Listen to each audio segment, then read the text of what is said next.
हम तो कहते हैं भारतीय जनता पार्टी को वोट मांगना ही नहीं चाहिए, इनको रैली करना ही नहीं चाहिए। अगर व्यक्तिगत हिसाब से इनका काम इतना दिख रहा है, एक अंधा भी होगा ना वो भी काम देख के उनको वोट दे देगा। 145 करोड़ जनता को उन्होंने हैक कर लिया पूरी तरीके से, हैक कर लिया, पूरा हैक कर लिया है। ईवीएम तो हैक करे जब जनता को हैक कर। केजरीवाल कहता था कि मैं आम आदमी हूँ, मैं कुछ नहीं करूँगा, मैं बड़े बच्चों के साथ खाई थी कि मैं कांग्रेस में नहीं जाऊँगा। 2014 के बाद और जब से योगी जी आए हैं कि हम लोग भी इतना डरते हैं कि पहले हम बोलते थे, पहले हम मजाक भी कर लेते थे, अब हम इतना डरते हैं महिलाओं के साथ खड़े भी नहीं हो सकते हैं। ये लोग राजनीति में कर क्या रहे हैं? अरे भैया कमा लिया है तुमने, 4 पुश्ते तुम्हारी बैठ के खा रही है, मजे लो, जाके छोड़ो राजनीति। गंदी राजनीति तुम कर रहे हो, किसी और को आने दो, अच्छे लोगों को आके इसमें राजनीति करने दो। ओवैसी का भी एनकाउंटर करवाओ साथ में। ओवैसी ने क्या? हाँ, मुसलमानों को भारत की भूमि छोड़नी पड़ेगी।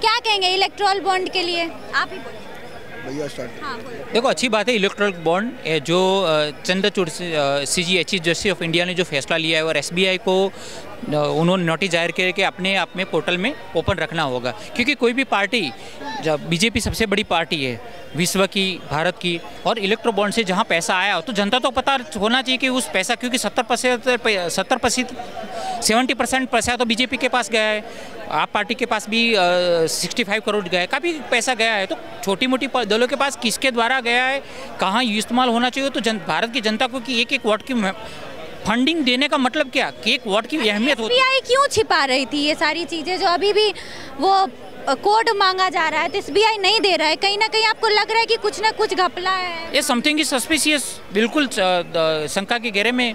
ये बोलते हैं कि दाल में काला है, मुझे तो लग रहा है दाल ही काली है। क्या कहेंगे मैम? क्या है ना, इन लोगों का क्या है ना, ये अपना सिस्टम बना रखे हैं, ऐसा कुछ भी नहीं है। हम तो कहते हैं भारतीय जनता पार्टी को वोट मांगना ही नहीं चाहिए, इनको रैली करना ही नहीं चाहिए।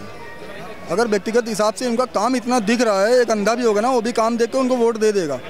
ये रैली कर रहे हैं, इतना इनके जुलूस निकल रहे हैं, मतलब हर तरीके से ये परेशान हो रहे हैं। व्हाट्सएप पे भी कर रहे हैं आप? तो व्हाट्सएप पे भी हम तो कह रहे हैं नरेंद्र मोदी जी को प्रचार करना ही नहीं चाहिए, क्योंकि जनता को काम दिख रहा है। 145 करोड़ जनता को उन्होंने हैक कर लिया पूरी तरीके से, हैक कर लिया, पूरा हैक कर लिया है। ईवीएम तो हैक करे जब जनता को हैक कर लिया उन्होंने। ईवीएम हैक हो गया, ये मानते हैं? हैक है, ईवीएम हैक है, पूरी हैक है। अरे ये देखिए भाजपा के समर्थक कह रहे हैं कि ईवीएम हैक है। जब विपक्ष बोल रहा है ईवीएम हैक है, हम तो कह रहे हैं विपक्ष के पास हैकर हो तो हैक करके दिखा दे। अच्छा, विपक्ष के पास राहुल गांधी ये बताइए भारत जोड़ो यात्रा कर रहे हैं, आज 3-4 महीने से मैं बराबर देख रहा हूँ, उनको हैकर मिल नहीं रहा, हैक कर नहीं पा रहे हैं। मोदी जी ने कांग्रेस का अकाउंट फ्रीज कर दिया गया है। वो तो ठीक है, मगर मैं क्या, वो तो ठीक कैसे है? आप वो ठीक कैसे है बताइए? फ्रीज अकाउंट हो गया तो वो ठीक है या गलत है? कुछ ना कुछ घोटाला होगा उसमें। मतलब 600 करोड़ जनता मतलब चंदा लिया है भाजपा ने, 1000 समथिंग करोड़ लिया है कांग्रेस ने, तो मतलब घोटाला कांग्रेस ने कर दिया। नहीं, कांग्रेस ने घोटाला कर नहीं किया, ठीक है, मैं आपकी बात मान रहा हूँ, सहमत हूँ आपकी बात से। आप ये बताइए, ये 1 रुपये खर्चा दिखा रहे हैं, भारत जोड़ो यात्रा में कितना रुपए फूक रहे हैं, ये कहाँ से आ रहा है पैसा? इस हिसाब से तो मोदी जी ने भी बैनर लगवाया है। उनकी तो सत्ता में सरकार है ना। सत्ता में सरकार है तो कुछ भी करेंगे? नहीं, कुछ भी कैसे करेंगे, कुछ भी नहीं करेंगे। आरोप तो ये भी लग रहा है कि 2 लाख का सूट पहनते हैं एक दिन में। बिल्कुल पहनेंगे, हमारे उत्तर प्रदेश में देख लीजिए, वो बदलते नहीं है सूट, वो तो एक ही सूट में रहते हैं। तो उस तरीके का ठीक है या मतलब योगी जी बनना चाहिए या मोदी जी? नहीं, मोदी जी अपनी जगह, योगी जी अपनी जगह। भाई हमारे पास दोनों ऑप्शन है, एक 2 लाख का सूट पहनता है, एक बदलता ही नहीं है, एक ही पहने रहता है। तो आपके कहने मतलब योगी जी नहाते ही नहीं? नहीं, नहाते हैं, सब कुछ करते हैं भाई, पूजा पाठ करते हैं दोनों तीनों टाइम। सूट की आप बात कर रहे हैं, कपड़े एक ही तरीके का पहनते हैं? कपड़े एक ही तरीके का। अच्छा, तो अभी जो आरोप लग रहा है भाजपा पे, उसको लेके आप क्या कहेंगे? जो कह रहे हैं चंदा चोरी है, उस कंपनियों से चंदा ले रहे हैं जिस कंपनी पे न जाने कितने ED CBI वाले आके मतलब उन पे आरोप लगा था कि ये घोटाले कर रहे हैं। हम देखिए, हम तो कहते हैं जो गलत है उसके साथ गलत होना चाहिए, जो सही है उसके साथ सही होना चाहिए। अगर भारतीय जनता पार्टी का कोई भी हम करे प्रत्याशी अगर गलत कर रहा है, कोई भी प्रवक्ता है, सरकार उसकी सरकार में है, अगर गलत कर रहा है तो उसको बराबर से सजा मिलनी चाहिए। सरकार तानाशाही बिल्कुल ना करे। हम तो खुद बोल रहे हैं, लोग कहते हैं भारतीय जनता पार्टी तानाशाही कर रही है, ऐसा कुछ नहीं है। अगर तानाशाही कर रही है तो वो विकास दुबे भी तो देखिए हिंदू था, कैसे मारा गया, उसका घर कानपुर में जाके देख लीजिए, मैं उत्तर प्रदेश कानपुर का रहने वाला, उसके घर पे छत नहीं है, आज पूरा तहस नहस कर दिया JCB चला के। तो ऐसा थोड़ी ना, अतीक अहमद मारा गया, वो तो योगी जी के राज। तो योगी जी के राज में तो विकास दुबे भी मारा गया जी। हम भी यूपी से आते हैं, मेरठ से। जो कह रहे हैं ना कि तानाशाही हो रही है देश में, सबको मौका मिल रहा, अगर जो जिसके पास कुछ नहीं है ना वो भी बोल रहा है ये समय में, पहले नहीं इतना बोलते थे लोग। भाजपा में हिंदू मुसलमान बहुत ज्यादा है। हिंदू मुसलमान चुनाव के टाइम हो जाता है, यह बात भी कौन करती है? ये करती है, ये खुद करते हैं, तो मतलब कि कहते हैं भाजपा करती है, कहते हैं बीजेपी को कर देते हैं, खड़ की मोदी कराता है। और पार्टी भी तो है ना, और पार्टी भी तो करवाती है। मतलब अगर और भी पार्टी कराती है तो भाजपा भी कराती है, आप इससे सहमत हैं? भाजपा क्या ऐसी कराएगी? भाजपा तो इनसे करवाती है ना, भाजपा इनसे कराती है। इनको बौखला गया इनको करके इनको चैलेंज दे देगा, करवाती है इनसे। कहाँ के हैं? मैं मेरठ से हूँ। मेरठ से। एक आरोप लगता है भाजपा पे कि हिंदू मुसलमान मंदिर मस्जिद और जाति अगर हटा दिया जाए तो मोदी जी के पास मतलब भाजपा के पास कोई और मुद्दा नहीं है चुनाव के लिए। मेरे बात सुनो, चलो वो धर्म आधारित मुद्दे पर भी लड़ रहे हैं ना, कोई दिक्कत नहीं है उसमें भी। अगर मैं इस धर्म पर आधारित मुद्दे पर जीत रहे हैं ना, तो जीतने के लिए तो और फार्मूला अब सेट करना पड़ा। जीतने के लिए तो आदमी ही कहता है कि पहले केजरीवाल कहता था कि मैं आम आदमी हूँ, मैं कुछ नहीं करूँगा, मैं बड़े बच्चों की कसम खाई थी कि मैं कांग्रेस में नहीं जाऊँगा। हैं कांग्रेस में नहीं जाऊँगा, ऐसा कसम नहीं खाता बच्चों की, उसने कि बच्चों की कसम है मैं अपने आम आदमी रहूँगा, हमेशा आदमी रहूँगा। उसने आज कोठी बना ली, बंगले बना लिए। बात बताओ, अगर मोदी जी 2 लाख का सूट पहन रहे हैं डेली, तो अगर एक आम आदमी के पैरना पड़ेगा, मोदी जी को पैरना पड़ेगा, वो कच्चे में थोड़ी जाएगा वो देश में, उसको पैरना पड़ेगा उसकी। वो योगी जी कहाँ नहीं पहन रहे हो? योगी जी नहीं पहने। योगी जी ने जो अवतार धारण कर रखा है ना, उसमें भी अच्छे लगने के। साधु संत को मोदी कोर्ट पर आवे तो अच्छा नहीं लगेगा ना, वो सन्यासी है, वो मोदी पीएम बन जाएगा तब भी सन्यासी रहेगा वो। अच्छा 5 काम बताइए आप भाजपा के समझ 5 काम ऐसा बताइए जो जनता के लिए किया है भाजपा सरकार ने जनता के लिए बहुत काम किया है 2014 के बाद। एक तो जो मकान जो प्रधानमंत्री आवास योजना के थ्रू बहुत हाँ इंदिरा आवास नहीं है, प्रधानमंत्री ना पहले इंदिरा था, वो इंदिरा के टाइम था, सरकार चेंज होगी तो मोदी के नाम से हुआ ना प्रधानमंत्री आवासीय विकास निगो, ठीक है, आवासीय योजना। तो योगी जैसे मुख्यमंत्री आया तो मुख्यमंत्री योजना है मोदी की तरफ से सारा। वो एक तो ये करा उन्होंने काम, ऊपर से इन्होंने महिला सुरक्षित, महिला जो पहले महिलाओं को बहुत सुरक्षा दी, महिला के लिए बहुत कुछ हो रहा, महिला सुरक्षित है। महिला मणिपुर में क्या हुआ, 1-2 जगह ऐसा हो जाता है कि हम नहीं देख पाते, मणिपुर अदर साइड हो गया। मतलब 1-2 ऐसा वो कह रहे हैं हाथरस कांड। हाँ भाई हाथरस कांड बता रहे। देखो अगर इतनी बड़ी 142 करोड़ जनता को हम संभाल रहे हैं तो ये काम तो होते रहते हैं, ठीक है। मतलब महिलाओं के आप कह रहे हैं महिला सुरक्षा, बेटी बचाओ बेटी पढ़ाओ जैसी बात हम मोदी जी का सबसे पहला। मणिपुर क्या उत्तर प्रदेश में? मुझे बोलने दो। मणिपुर उत्तर प्रदेश में नहीं है, वहाँ भाजपा की सरकार है। भाजपा की सरकार है तो ये बता दिए मैडम, आप यही बोलते रहते हो। संदेश खाली का तो क्वेश्चन क्या करो आप? संदेश खाली का भी तो बंगाल में हुआ। मैं कह रही हूँ आप एक्शन लो संदेश खाली पे, केंद्र में आपकी सरकार है। वो तो छुड़ा रही थी ना, तो फिर मणिपुर क्यों नहीं हो रहा है? देखो गिर गई थी। बंगाल में भी तो हुआ था। मैं ये बोल रही हूँ वे तो बोल रहे हैं अगर गवर्नमेंट को बचाना था तो हाई कोर्ट का दरवाजा क्यों खटखटाना पड़ा? तो यही बातों में चलो ठीक है, हाई होता है कहीं ना कहीं तो फंसोगे अगर थोड़ी बहुत मिस्टेक हुई दम पर। बहुत मिस्टेक अभी तक मणिपुर की चीजें चल रही हैं। तुम 100% प्रतिशत देखा जाए तो डिप्टी सीएम के क्षेत्र में अलवर में भी हुआ था कांग्रेस सरकार में 100%। मतलब कांग्रेस सरकार में हुआ तो अच्छा सुनो मेरी बात तो सुनो। अच्छा मेरी बात तो सुनो, अगर कांग्रेस सरकार में हुआ तो कांग्रेस की सरकार बदली तो भाजपा सरकार में फिर नहीं होना चाहिए वो चीज। तो भाजपा में कहाँ हुआ? राजस्थान में तो सीएम के क्षेत्र में ही तो हाथरस का कांड कहाँ हुआ? हाथरस कांड वो मैं आपको कहता रहा हूँ, कोई भी सरकार 100% नहीं दे पाती अपना, कोई भी सरकार 100% नहीं दे पाती, वो 95% या 90% दे पाएगी। 5% सुरक्षा जब सर्वप्रथम पे है, महिलाएं जब प्रायोरिटी पे हैं, तो फिर क्यों नहीं हम सुरक्षा? मेरी बात कहूँ, मैं खुद ही कहता हूँ 2014 के बाद और जब से योगी जी आए हैं कि हम लोग भी इतना डरते हैं कि पहले हम बोलते थे, पहले हम मजाक भी कर लेते थे, अब हम इतना डरते हैं महिलाओं के साथ खड़े भी नहीं हो सकते हम, ठीक है ना। पहले कुछ भी करते थे ना पहले मतलब कि अरे पहले कुछ और मतलब था, वो नहीं मैं कह रहा, मतलब कि हम लोग अब इतना डरते हैं कि अपनी माँ बहन से भी बोल 2000 कहना बोला इतना खो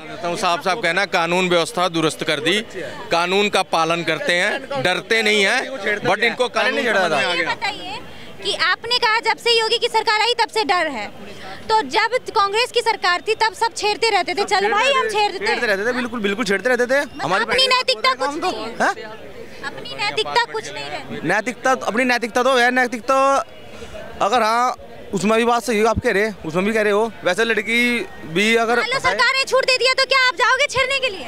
मान लो एक पर को कह दिया कि छेड़ो भाई, तो तुम छेड़ोगे? ऐसा कौन छेड़ेगा, ऐसा कौन छेड़ेगा? ये मर्यादा थोड़ी होगा, ये कहाँ लगेगा? क्या ऐसा है, योगी जी का तो छोड़ो, अभी लोकसभा चुनाव का चल रहा है, बढ़िया मजा आ रहा है, लोगों को देखने में इंटरेस्ट आ रहा है, सामने कुछ है नहीं। हाँ, और फिर भी दरबारी मीडिया नहीं, मन मर्यादा में रहते, बिल्कुल भी नहीं, बिल्कुल भी नहीं। हाँ, भाजपा कांग्रेस क्या मर्यादा में रहना चाहिए, चाहे सरकार किसी की भी हो। कानून व्यवस्था के बारे में आप कहेंगे तो वो कह सकते हैं। कानून देखिए, वहाँ पे अभी जघन्य अपराध हुआ है जो हाँ, वो उसको एनकाउंटर किया। देखो कितना बदतमीज ये राजनीति है कि जो शिवपाल हैं वो किस तरह हंस के कह रहे हैं भाई एनकाउंटर कर दोगे तो कैसे पता लगेगा उसके मन में क्या था। हे प्रभु, कैसी फितरत के लोग हो तुम।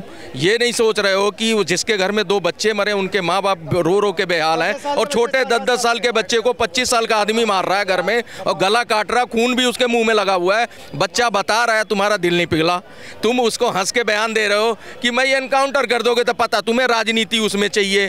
तो इस तरह का विपक्ष है। जब विपक्ष इस तरह का हो जाए ना तो इस देश का दुर्भाग्य है, बहुत चिंतनीय, दयनीय और निंदनीय है। ये लगा रहे हैं कि हो सकता है इसमें किसी और का हाथ हो, उससे करवाने में तो लोगों को देखिए, हो सकता है एक को पकड़ लिया, अभी बरेली में पकड़ा है, ऑटो वाले ने मुखबरी करके, चलिए वो पकड़ लिया, लेकिन अब भी क्लियर वो बता नहीं पा रहा, वो कह रहा है कि मेरे को कुछ नहीं मालूम। दूसरी चीज़ मैं बता दूं, ऐसे ही अतीक अहमद के मामले में मुलायम सिंह ने बोला था कि वो क्रांतिकारी हैं, वो अपनी गिरफ्तारी दे रहे हैं, यानी पुलिस पे आसान कर रहे हैं। उन दिनों कानून व्यवस्था ऐसी थी, इन्हीं के शिवपाल भी थे। तो मैं इनको कोट कर रहा हूँ अभी, इनका जब से मैंने सुना है ना ये बयान, तब से मैं बताऊँ मेरा दिमाग वैसे ही बहुत ज़्यादा खराब। मैं इस तरह के इस स्तर के नेता हैं, ये लोग राजनीति में कर क्या रहे हैं? अरे भैया, कमा लिया है तुमने, 4 पुश्ते तुम्हारी बैठ के खा रही है, मजे लो, जाके छोड़ो राजनीति। गंदी राजनीति तुम कर रहे हो, किसी और को आने दो। आप जब किसी महिला का रेप होता है तो उस समय आप लोग क्यों नहीं कहते कि तुरंत एनकाउंटर किया जाए? ऐसा बहुत सारे हथरस के कांड हुए, 2-3 एग्जाम्पल सेट भी हुए, इनका भी विरोध किया, इन्हीं लोगों ने किया। जो तेलंगाना में मार दिया था एनकाउंटर भगा के पुलिस पे, इन लोगों ने किया था, लेकिन उन्होंने बहुत बढ़िया किया था। देखो, ऐसे ही सजा होनी, ऑन द स्पॉट खत्म करो इनको। कानून में उसमें अदालत टू अदालत फिरते हो, फिर इनके अच्छा वकील लगा के जीत जाते हैं। की बात आप कर रहे हैं, तेलंगाना में जो हुआ था वो प्रियंका की बात आप कह रहे हैं। प्रियंका की बात कर रहा हूं, उनकी बात, उससे पूरे देश दहल गया था, वो जो चीजें हुई थी। लेकिन उसमें भी ये चीज था कि जो बच्चे जिनको मारा गया, एनकाउंटर किया गया, उसके जो एसआई थे उसको सस्पेंड कर दिया। क्योंकि हमारे पास प्रूफ ही नहीं है कि उसने किया या किसी और ने करवाया। तो ये भी चीजें तो होनी चाहिए। बड़ी बात। और जबकि आपने यूपी की बात कही, जावेद की, तो मैं ये कहना चाह रही हूँ कि जावेद यूपी में अगर कोई रेप हो रहा है तो आप तेलंगाना पे चले गए। रेप यहाँ हुआ तो यहाँ के आरोपी के साथ क्यों नहीं वही चीज होता है जो एक मर्डरर के साथ होता है? सुनिए, अगर या तो इनको देखो, इनको वैसे बोलता है तो बोलने दो। मेरी बात सुनो, बोलता है ओवैसी का भी एनकाउंटर करवाओ साथ में, ओवैसी का भी एनकाउंटर करवाओ साथ में। ओवैसी ने क्या? जी हाँ, मुसलमानों को भारत की भूमि छोड़नी पड़ेगी। अच्छा, इधर आओ। जी हाँ, अच्छा, ये रहा। मैं हूँ भगवा आतंकवादी अगर कहते हो तो। मुसलमानों को भारत की भूमि छोड़नी पड़ेगी। क्यों भाई? मुसलमान 1947 में भी इन्होंने बात नहीं मानी। जब संविधान में लिखा गया है, CAA में ये चीज लिखी गई है कि मुसलमान को भारत में नागरिकता नहीं दी जा सकती, तो इन्हें छोड़ के चले जाना चाहिए और यहाँ पर ये गलत काम नहीं करना चाहिए। आजादी से पहले से रह रहे हैं तो उसको भी जी, आजादी के पहले ही आकर के उन लोगों ने यहाँ पर काटमार शुरू किया था। ठीक है जी, मुसलमान हिंदुस्तान के नहीं है जी, बिल्कुल नहीं। मुसलमान कोई भी हिंदुस्तान के है ही नहीं, सबको पाकिस्तान चले जाना। हाँ जी, पाकिस्तान में भी नहीं, वो पाकिस्तान जो है वो भूमि हमारी है। तुम अपने पास रखो। जी हाँ, हम अपने भारत के अपने हिंदू शेरों को देंगे। ठीक है जी, अग्निवीरों को देंगे। अग्निवीरों को देंगे। हाँ, जो कहते हैं ना कि उनके लिए कुछ भी नहीं है। हाँ, हम इन्होंने कहा मुसलमान को चले जाना चाहिए, इनसे जो सेवा कर रहे हैं। हाँ जी, बात तो समझो। जो हमारे देश एक बात बताओ, मुसलमान यहाँ के नागरिक भला सोचिए, ये बंदे का बाहर जाना चाहिए। ये बंदा उत्सुकता में भावुक है थोड़ा, इसके मन की बात को समझो। आप देखिए ध्यान से, नागरिक है या नहीं है? सन 1942 में जब इन्होंने मार काट मचाया, ठीक है जी, उसके बाद 47 में उतनी जमीन भी इन्होंने कब्जा कर लिया। आप लोगों को और हमें इस चीज के लिए समझदार बनना होगा। ठीक है जी, आपको समझदार बनना पड़ेगा या प्रधानमंत्री या भाजपा करें? जी, पूरे पूरे भारत के जितने भी हाँ जितनी भी प्रजातंत्र है और साथ में एक बात बताओ, तो तुम मुसलमानों को दूर रखने के लिए पर्सनल जिंदगी में क्या करते हो? हाँ जी, पर्सनल जिंदगी में, अपने पर्सनल लाइफ में मुसलमानों से दूर रहने के लिए क्या करते हो? जी हाँ, उनसे दूर रहने के लिए जब मैं अकेला होता हूँ तो एकांत में बैठ के मैं अपने भगवान का नाम लेता हूँ और अपने देश के बारे में सोचता हूँ। ठीक है जी, कर दिया आपने, अब कॉमेडी बना दिया आपने अच्छा खासा। नहीं ये भले कॉमेडी लगे तो लगे भैया। नहीं, मैं ये मैं कह रहा हूँ, आप सुनो पहले मेरी बात। इतनी क्रांतिकारी, ठीक है आपके खून में गर्मी है, ये भी सही है, लेकिन ये जो चांदनी चौक में अभी आप खड़े हो, यहाँ पे तमाम मुसलमान है, तो सबको आप क्या कहते हैं, भाग जाओ यहाँ से? हाँ जी हाँ, जाना चाहिए, बिल्कुल ही जाना चाहिए। तू भाग वाले निकल चल। कोई बात नहीं, अरे मैं तो यहाँ रहने के लिए नहीं आया। गजब है, गजब बातें हो रही हैं यहाँ पे। मैं सहमत है भैया बिल्कुल नहीं सर, बात सुनो। सहमत है, क्योंकि हमारे मुस्लिम भी कर सके, हिंदू भी कर सके। बात सुनो, और डेमोक्रेसी की बात होनी चाहिए, तो उनमें सारी चीजें होती हैं क्या? और दूसरी वो भी नागरिक, हम भी, वो भी यहीं रहते हैं, हम भी रहते हैं। बात है कि जहर, पॉइजन इस तरह का कौन उनके दिमाग में, उनको इस तरह का एजुकेट कौन कर रहा है जो इतनी नफरत है उनके दिमाग में? और उनको कौन से ऐसे लोग हैं, कौन सी चीजें हैं जो समझाती हैं कि ये करो, और इस पे वो उतारू हो जा रहे हैं? तो ये उनकी एजुकेशन की कमी है। उनको एजुकेशन इस तरह की दी जाती है